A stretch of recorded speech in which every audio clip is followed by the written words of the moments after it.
Good Shabbos, everybody. Before I begin, two quick comments. For those of you who are joining us online,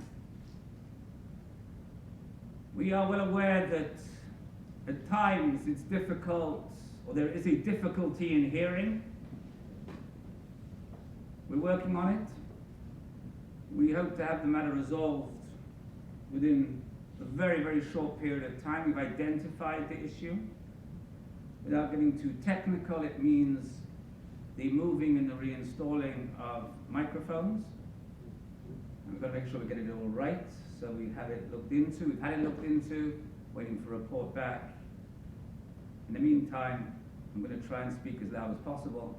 And I know that Gershon's been doing the same, and everybody else has been doing the same. So thank you. Thank you for bearing with us. Next comment. Before I begin the sermon, I want to make it very clear that in no way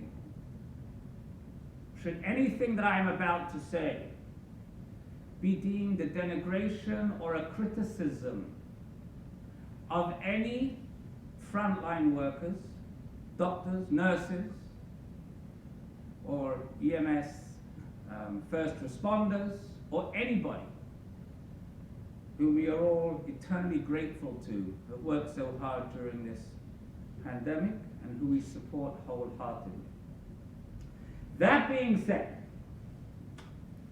what I would like to know is, how would you feel if your loved one died because of a misguided government policy?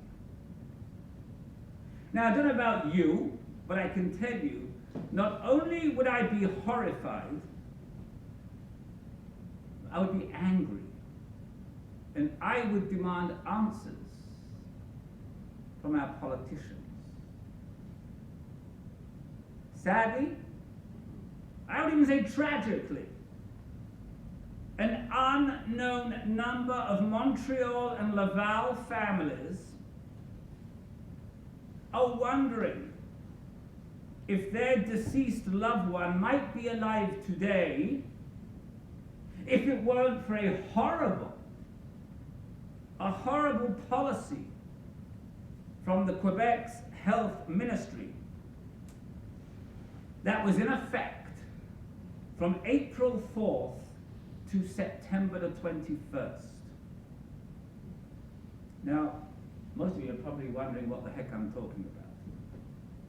Because unbeknownst to most of the population, during the first wave of the coronavirus, Quebec's health ministry ordered Urgence Santé paramedics not to resuscitate patients who had flatlined. Now, the health ministry, when questioned on this, stated that the purpose was twofold. One was to prevent hospital ICUs from being overwhelmed, and two, to protect paramedics from possible infection with COVID should the patient have been infected at the time of death.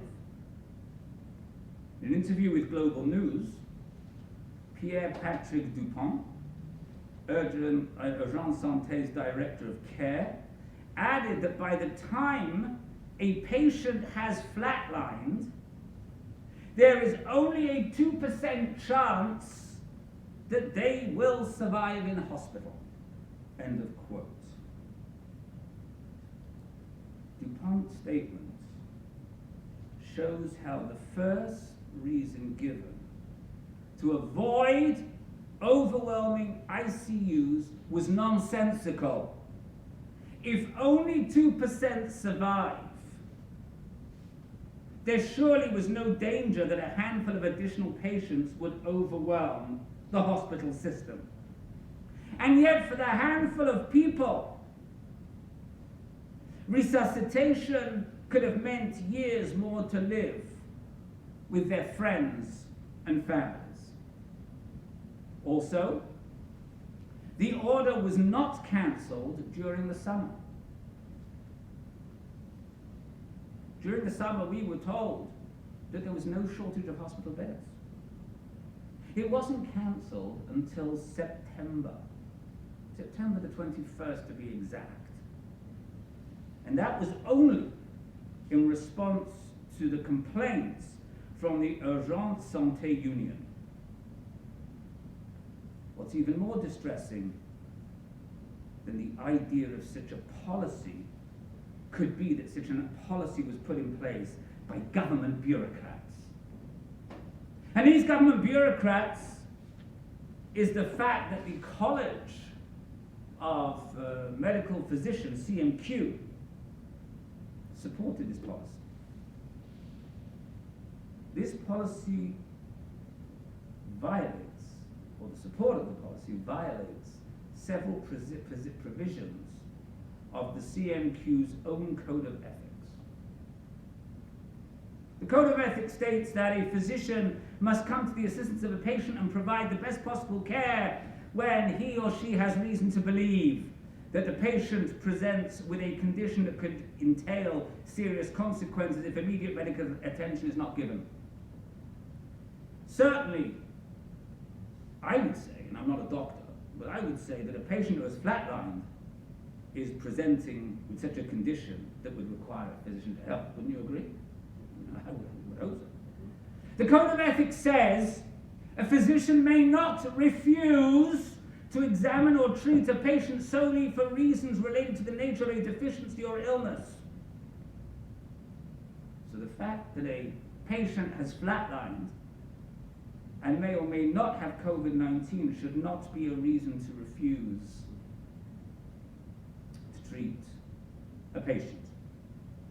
The Code of Ethics also states a physician must refuse to collaborate or participate in any medical act not in the patient's interest as it pertains to his health. Clearly, giving the CMQ approval to a policy that could lead to additional deaths is, in my opinion, again, I'm not a lawyer, I'm not a doctor, is a collaboration in medical acts not in any patient's interest. I commend, and I applaud the Urgent Santé Union for speaking up. Clearly, the paramedics who were first on the scene were not comfortable with sitting around doing nothing while somebody died in front of their eyes. They were acting very much in line with the Jewish principle of Lo ta'amod al dam re'echa. Do not stand idly by your neighbor's blood. This is a commandment found in the Torah. In the book of Leviticus, and Rashi explains, witnessing his death, you being able to rescue him, if for instance he's drowning in the river, or if a wild beast or robber is attacking him. In other words, what Rashi is saying is you have an obligation. The Talmud clarifies that you do not have to sacrifice yourself to save others. Very clear, very understood. Whether you must risk your life to save others is something of a very gray area unless you are a medical practitioner. The halakha specifies that a medical practitioner is expected to treat patients even if there could be a danger to his or her life. Now, it's understandable that someone might not want to perform mouth-to-mouth resuscitation on someone, particularly during a pandemic. I understand that. But administering chest compressions or attempting to shock the heart into restarting does not expose the healthcare worker to such a high level of risk. There's no justification for the government's callous policy. This callous policy towards people who are flatlined is disgraceful. Beryl Wiseman editor of the Suburban, called it state-sanctioned manslaughter. All too often, the government takes too callously a view of the value of human life. Another example came up a few years ago. Back in 2016, the Canadian Criminal Code was modified to allow for medical assistance in dying, active euthanasia. The Jewish tradition has been to oppose active euthanasia. The Jewish tradition considers it outright murder. Our tradition teaches that life is infinitely valuable, and therefore, even if someone who doesn't have a long time to live still has an infinitely valuable life. And remember, 10% of infinity is still infinity. There's a saying in the legal world that applies to both secular law and halakha. And it says, hard cases make bad law. Now, there are some rabbis who can see how in extreme cases someone who has a terminal illness and who is in a great deal of pain, that's not controllable by medication, that there are justifications for assisted suicide. Without going into details, we have a case going on right now in this congregation of a young lady who was in exactly the same situation. Uncontrollable terminal illness, uncontrollable pain, even with morphine. Weeks to go. A young child, I get it. She's requested euthanasia. But basing law on hard cases such as that can lead to bad laws, which is what happened with Canada's medical assistance in dying law. I was very vocal at the time with our M&As and everybody involved to try and stop this law. It didn't happen. Instead of stating a person must be terminally ill to be eligible for medical assistance in dying, what does the law say? I don't know if anybody's ever read the law. The law says that natural death must be reasonably foreseeable. What the heck is that? Everybody's death is foreseeable in the future, without defining what that means or what boundaries are around it. The law goes on to say that there is a 10-day waiting period after a person makes a request for help to end their life, unless the doctor waives it, which means effectively that there is no waiting period. Okay? Canada is the only country in the world that grants blanket legal immunity to anyone assisting in the death of another with medical sanction. In other words, even if the doctors were not acting in the patient's best interests, or if the doctor was incompetent, they are exempt from any criminal prosecution or lawsuits. Just a few months after the law was signed into existence, a woman wrote to the head of the Euthanasia Prevention Coalition with probably the most heartbreaking and horrific story. She was called to a meeting at hospice to be told that her aunt had requested euthanasia. She wanted the doctors to take her life. The woman and her sister argued that their aunt only was diagnosed with a severe bladder infection, which surely would not be a terminal illness. The doctors said that they would look into having her urine tested before proceeding. The doctor who was going to administer the lethal injection showed up the next day, had her aunt sign the paperwork, which was witnessed by the staff at the retirement facility where the aunt lived. They mentioned the urine test to this doctor, and he said it would make no difference because the aunt had already signed permission for the euthanasia, and he was going to put a rush on it. Instead of waiting the recommended 10 days, he conducted the mandatory 3 visits with the woman on 3 consecutive days, and then went ahead and administered the lethal injection without even making any effort to understand whether it was just a bladder infection. Why was that doctor in such a rush? Why should he ignore a concern that the patient's condition might just be a severe bladder infection? While there may be hard cases, while there may be justifiable cases for euthanasia, this case does not meet those criteria. Yet the law allowed the murder of this woman over the objection of her family. The bar needs to be raised much higher. Human life is far too valuable to be treated so cavalierly. Halakha, Jewish law, is not cruel. Halakha does allow for passive euthanasia. The idea under halakha is that once the process of dying has started, you don't have to drag it out.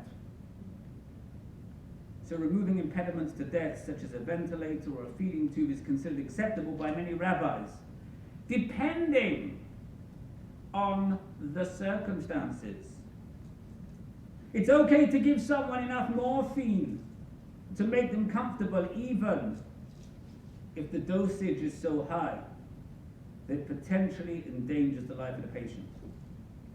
We don't, as Jews, force people to suffer. Where we traditionally draw the line is actively killing someone or helping them to kill themselves. The Torah and rabbinic literature are full of examples of the value placed on human life and how cautious we are to be. We can see an example in this week's Torah portion, Pasha Vayishlach. In this week's Torah reading, there is a reunion, as I spoke about earlier, between Jacob and Esau. When Jacob fled from Esau 20 years earlier, Esau wanted to kill him. Jacob had no idea what kind of welcome was going to be waiting him when they met. Fearful that Esau and his men would attack Jacob and his families, he took what precautions he could. He tried diplomacy. That didn't work. He sent gifts. He asked God for help by praying. And then what did he do? He separated his wives and children into different camps. If Esau attacked, at least they wouldn't all be killed. At least some of his people would be able to escape to safety. And this shows how even if we can't protect everyone, we protect as many as we can. We do what we can for everybody. And that would include continuing to administer CPR even during a pandemic. We must not let fear of a virus reduce the value of a human life. Everyone is entitled to the best treatment that medicine can provide. And yes, there can be horrific occasions when all the hospital beds are full, and when all the ventilators, God forbid, are in use, and when medical professionals will have to decide, mi yichyeh u'mi yamut, who will live and who will die. But barring such extreme circumstances, we should not have to fear that we could call for an ambulance only to have the ambulance staff fail to do anything in their power, I should say everything in their power, to save a life because of a foolish and a cold-hearted government policy. If we as a community do not demand answers from our duly elected officials, we too are just as guilty of the violation of the law. Lo ta'amol al dam re'echa. Do not stand idly by your neighbor's blood. You're all responsible for each other. Shabbat shalom. By the way, can I ask you a question? Quick question, quick. Do you have, it would seem to me that if you actually found someone who was not provided the medical services because of this specific order, that there would be some aggressive attorney who would come ahead and take on an action, against the head of They can't because they're governed by the law. They could invoke so many laws, they'll tie you up for the next 50 years. I don't think so. I think We're going to continue now with the Musaf service because it's not